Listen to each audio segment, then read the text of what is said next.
সুপ্রভাত বন্ধুরা। আজকে কারণে অকারণে ব্লগের আমি শিপ্রা বলছি। আজকে আর মর্নিং ওয়াকে বেরোইনি গো। মর্নিং ওয়াকে এখন এক আধ দিন ড্রপ দিচ্ছি, এত গরম আর ঘুম থেকেও উঠতে পারছি না। আজকে 6টা 5-এ ঘুম থেকে উঠেছি, তা এখন কিচেনে ঢুকলাম। আজকে এক নতুন ব্রেকফাস্ট করব। নতুন ব্রেকফাস্ট মানে কি বলো তো, কী খাবো বুঝে পাচ্ছি না। এই গরমে কিছুই ভাল লাগছে না। ওই এক মুসলি, এক পাউরুটি দই, নাই রুটি দই। আজকে তাই ভাবলাম ইডলি বানাবো। আমি ইডলি খুব ভালো বানাতে পারি আর বানাইও খুব। কালকেই সকালবেলায় আর ইডলি বানাতে হলে আগেই প্রিপারেশান নিতে হয়। আর কালকেই চাল আর ডালটা মর্নিং বলতে সকাল 10টা নাগাদ ভিজিয়ে রেখেছিলাম। প্রপোর্শন হচ্ছে সিদ্ধ চাল দিয়ে কিন্তু ইডলি করতে হয়। 3 বাটি, যে বাটিরই 3 বাটি যদি তুমি চাল দাও সিদ্ধ চাল, 1 বাটি বিউলির ডাল, এটাই হচ্ছে প্রপোর্শন। তুমি এখন কম বেশি যদি অল্প করো, ছোট বাটির 3 বাটি দেবে চাল। আমি যেমন ছোট বাটির 3 বাটি চাল দিয়েছি। আমার খাওয়ার বিশেষ কেউ নেই। আমি খুব ভালোবাসি, আমার কর্তা খুব একটা ভালোবাসে না। এখন অগতির গতি এক আধ দিন খাবে এই আর কি। টিফিন যেহেতু করছি আর মিষ্টিও খেতে পারি না, এটা একদম ঠিকঠাক খাবার, তাই খাবে এক আধ দিন। তা এখন আমি ভাবলাম ইডলিটা করছি, তোমাদের একটু দেখাই কিভাবে। কালকেই ওইভাবে 10টা 10:30টায় ভিজিয়ে রেখেছি, 4-5 ঘন্টাতেই ভিজে গেছে। ভেজার পর আমি দুপুরবেলা 1টা না 1:30টা নাগাদ চাল ডালটা বেটে রেখেছি। আর খুব একটা মিহি করে বাটবে না, ওটা ইডলির মিক্সারটা না খুব একটা মিহি হবে না, একটু গোড়া গোড়া থাকবে। ধোসারটা যেমন একদম মিহি করতে হয়, ইডলিটা একটু গোড়া গোড়া থাকলেই হয়। এই মিক্স বেটে রেখেছি। এইমাত্র জল মেশালাম, একটু নুন মেশালাম, নালে আরও একদম। আর এটাকে পচতে দিতে হয়, না পচলে ঠিক গন্ধটাও আসে না আর টকটক ভাবটাও আসে না। ওই দুপুর 1টা 1:30টায় বেটে রেখেছি। তারপরে আজকে সকালে উঠে দেখে একদম ফুলে উঠেছে, বাইরেই থাকবে। আর শীতকালে যখন করি রোদে দিয়ে পচাই তো আমি। যাই হোক, এখন একটার মধ্যে একটু জল দিলাম আর পরিমাণ মতন একটু নুন দিয়ে একটু টেস্ট করে দেখতে হয় নুন হয়েছে নাকি। দেখলাম হ্যাঁ হয়েছে। এবার আমি ইডলিটা বসাবো।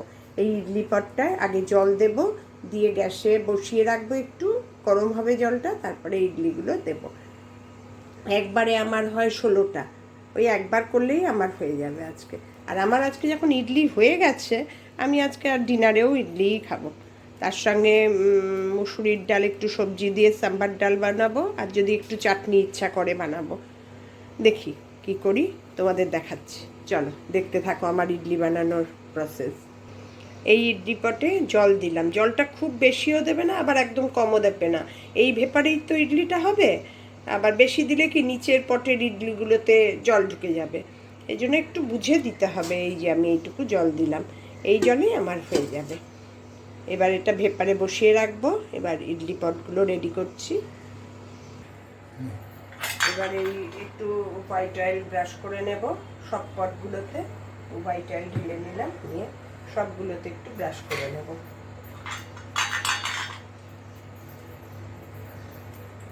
একটু হোয়াইট অয়েল ব্রাশ না করে নেবে না প্রথমবার, পরের বার আর অত ব্রাশ না করলেও হয়, কিন্তু প্রথমবার একদম ড্রাই থাকে তো পটটা, তার জন্য উঠতে অসুবিধা হয়। আর নাহলে কিছু না, উঠতে একটু অসুবিধা হয়। এই ইডলিটা খাওয়া খুব ভালো, আর আমি তো ভীষণ ভালোবাসি। শুধু ঝামেলার ভয়ে করি না, এই আবার করো, আবার এই পদ্ধ। ঝুম্পা থাকাকালীন হয়ে গেলে তো হয়ে গেল, ঝুম্পা না থাকলে তো তখন নিজের ধুয়ে রাখতে হয়। এবার এই পটের মধ্যে ইডলির ব্যাটারটা ঢেলে দেবো। আর ইডলির ব্যাটারটা এরম হবে, খুব পাতলাও না খুব ঘনও না। ইডলির ব্যাটারটা এরম হবে, খুব পাতলাও না, এরকম। এবার প্রথমে যেটা স্ট্যান্ড আছে সেটার মধ্যে আগে করে নেব এইভাবে। আমার বড় মেয়েও খুব ভালোবাসে ইডলি খেতে, আর ডায়েটিংয়ের জন্য ভালো, এর জন্য ও আরেকটু খায়। তবে ও ডালটা দিয়ে খায় না, ও তো কোনো রকমের ডালই খাওয়া ও ডায়েটিংয়ের জন্য বারণ, এই জন্য ডালটা অ্যাভয়েড করে। এবার এক একটা করে বসাবো আর এর মধ্যে ঢালতে থাকবো, ধরে ধরে ঢালতে হবে। ইডলিটা এই একটা সুবিধা, একবারে অনেকগুলো হয়ে যায় তো, এর জন্য করতে বিরক্ত লাগে না। এই ধোসা যেমন একটা একটা করে উঠলে ভালো, পুটপুট করে উঠলে, আর একটা একটা করে করো, আর করতে করতেই শেষ হয়ে যায়। এ বসে থাকে, ও বসে থাকে। ইডলি যেমন একবারে বসিয়ে দাও, ব্যাস একবারে অনেককে দিয়ে দেওয়া যায়।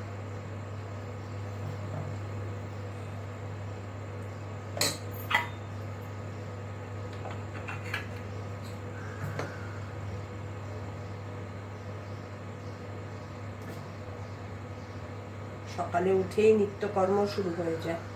মর্নিং ওয়াকে বেরোই না বেরোই, ভোজনের আয়োজনটা ঠিক করতে হয়। কি কাণ্ড বলো। এক এক সময় মনে হয় আজকে গরমটা একটু কম, নাকি হ্যাবিচুয়েটেড হয়ে গেছি সেটাই বুঝতে পারি না গরম হতে হতে।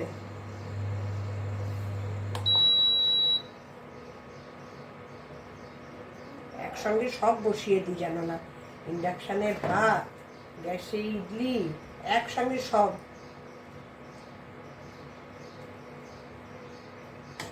বেশিক্ষণ রান্নাঘরে থাকা না।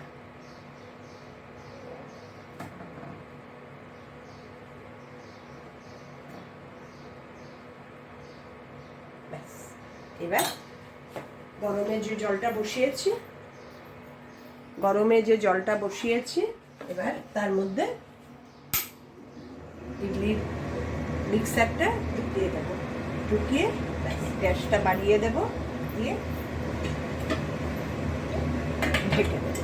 ব্যাস এবার হোক, মিনিট 10-15 পর আমার ইডলিগুলো দেখো কি সুন্দর হয়েছে। এবার একটা তুলে দেখাচ্ছি, দেখো কীরকম ভাবে তুলি আমি। চামচের পেছনটা দিয়ে তুলবো, হ্যাঁ, এই চামচের পেছনটা দিয়ে একদম সুন্দর উঠে যাবে পুটপুট করে, কোনো অসুবিধা নেই। দেখো, এই দেখো পেছনটা দেখো, সামনেটা দেখো,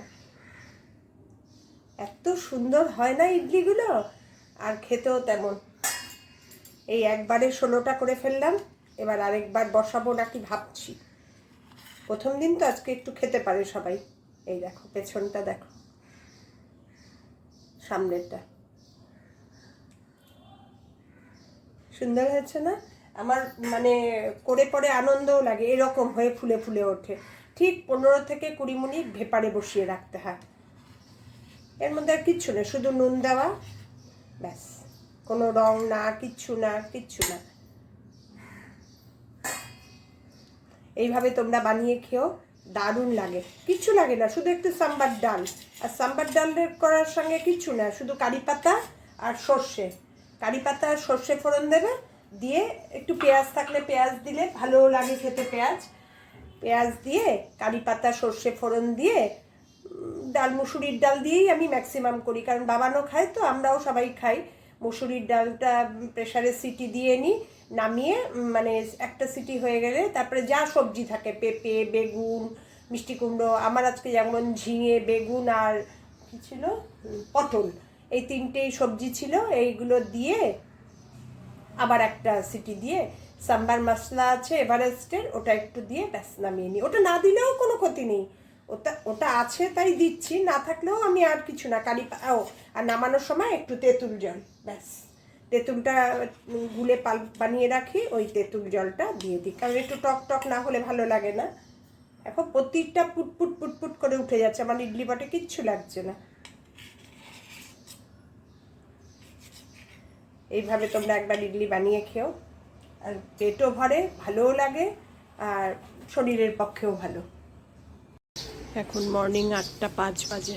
অ্যাটমসফিয়ার দেখো, আজকে আবার ঝুম্পা আসবে না, এই কারণেই আর মর্নিং ওয়াকে বেরোয়নি। একসঙ্গে না এত পারবো না, সকালে উঠেই সারা বাড়ি এই দোতলাটা পুরো ডান্ডা চালিয়েছি।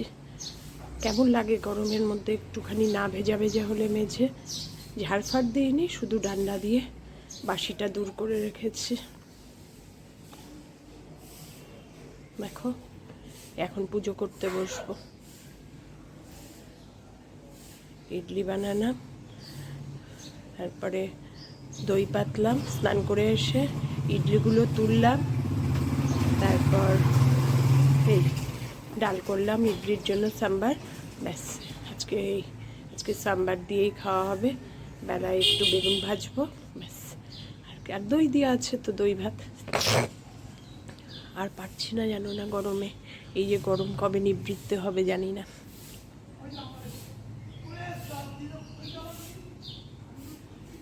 8টা 10 এখনো হয়নি, কাণ্ডটা দেখো। এখনো মানে কর্পোরেশনেরও রাস্তা ঝাড় দিচ্ছে, ওরা 8টা 8:15-র মধ্যে রাস্তা ঝাড় দিয়ে চলে যায়, এখনো ঝাড় দেওয়া ওদের হয়নি, ঝাড় দিচ্ছে।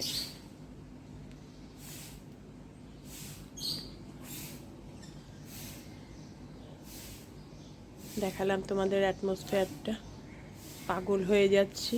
আর কি বলো তো, এখন বয়স হয়ে যাওয়াতে না সহ্য ক্ষমতাও খুব কমে গেছে, একটুতেই অস্থির অস্থির। সে যে কীরকম অস্থির লাগে না বললে বোঝাতে পারবো না। এবার ঠাকুর ঘরে যাই, গিয়ে পুজো করতে বসবো। ক্লান্ত পরিশ্রান্ত চেহারা দেখো। এবার পুজো করে আমার মর্নিংয়ের কাজ মোটামুটি শেষ। সকালের ব্রেকফাস্টে আজকে ইডলি খাচ্ছে, দেখো গরমে বিধ্বস্ত অবস্থা।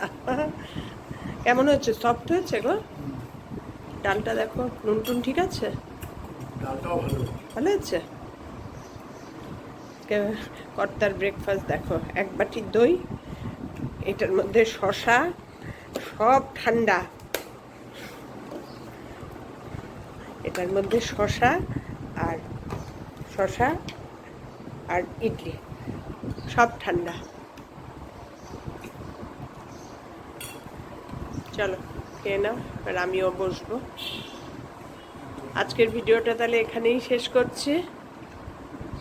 তোমাদের কেমন লাগলো আমার ইডলি বানানো দেখো, জানিও। হ্যাঁ, একদম ফোলা ফোলা, খুব সফটও হয়েছে। এই সফটটা হয় কারণ কি বলো তো, জল মেশানোটার ওপর ডিপেন্ড করে। জলটা যদি খুব বেশি কম মেশানো হয় একটু মোটা মোটা হয়ে যায়। ঠিক আছে, আমার ভিডিও ভালো লেগে থাকলে লাইক করে দিও, আর প্রচুর প্রচুর শেয়ার করে দিও। আমার চ্যানেলটাকে সাবস্ক্রাইব করে নিও। তোমরা সবাই ভালো থেকো, সুস্থ থেকো, সাবধানে থেকো।